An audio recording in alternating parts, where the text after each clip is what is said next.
was in school for my degree in education, I ran into Howard Gardner's theories a lot. Howard Gardner is an American psychologist who was the pioneer and founder of the multiple intelligence theory. At the risk of boring you to death, briefly put, this theory supposes that there isn't simply one way to be smart, that human beings have a number of ways that we interact with the world and gain knowledge, with only one, the linguistic verbal intelligence, being the gold standard in conventional schools. Gardner's theory is that there are at least 6 other ways that human beings' brains collect, interpret, and process knowledge, the shorthand word that we have for this process being, of course, learning. When I was in school for my education degree, Gardner had just put out a new intelligence to add to the original 7 that he had formulated back in the 40s. This edition was called a Naturalistic Intelligence. When I bumped up against it in my classes, I immediately felt seen. Here was an acknowledgement of how I understood the world through observing and assembling patterns in nature. By deeply immersing themselves in the natural world, these people were able to make connections between seasons and stories, events, and emotions.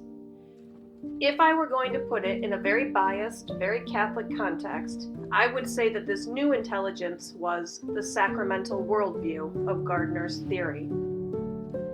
So fast forward nearly 30 years, and I still think about that theory and chuckle how well it fits in with my way of understanding and communicating with God. The mother tongue that God gave me to speak to him was nature. Take ordinary time, for example. In the wheel of the liturgical year, ordinary time is what fills in the spaces between Christmas or Easter or Lent or Advent. Really, it's what makes up the brunt of the calendar, this ordinary time that shapes the majority of our lives. The word itself can be traced back, showing my naturalistic intelligence again, following the path that words take as they migrate down the centuries to get to us.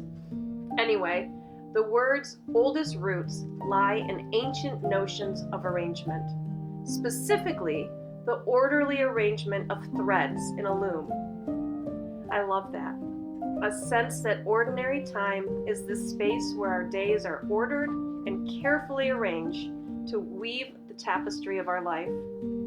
Instead of ordinary meaning boring or predictable, it takes on a much larger, more important scope. When we return to the order and familiar arrangement of ordinary time, everything seems to hold a promise of new beginnings and growth. Maybe that's why the color for ordinary time is green. The first real stretch of ordinary time we have is in January, where my corner of the world, anyway, is anything but green. In the days before the first snow falls, everything here is a palette of brown and gray and khaki and beige, and in the days after the snows come, the earth turns monochromatic, stark white and black. It's a beautiful time, but the soul does suddenly realize how keenly missed green is, in the form of leaves rustling in the wind, or tall corn stalks reaching for the sun, or a sweet little square of grass in the front yard. There's nothing like winter to make you really appreciate the sacred ordinariness of growth and life. Ordinary time is where we are also called to be green, full of growth and life. In the Old Testament, the word used most often as green is ra'anon, which always referred to the luxuriant greenness of mature leaves. The kind of leaves that can only come from a tree with deep roots. One that has braved the heat of summers and the cold of winters and come through stronger for both. Trees have learned to adapt to otherwise deadly cycles of heating and cooling, drought and flood, through seasons of experience and generations of offspring.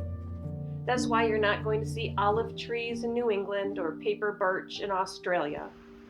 And if God has taken this much time and thought into the flourishing of trees, Imagine what He's done for us.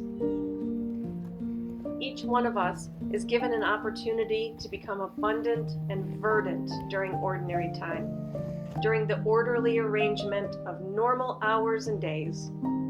And each one of us will emerge from this time differently.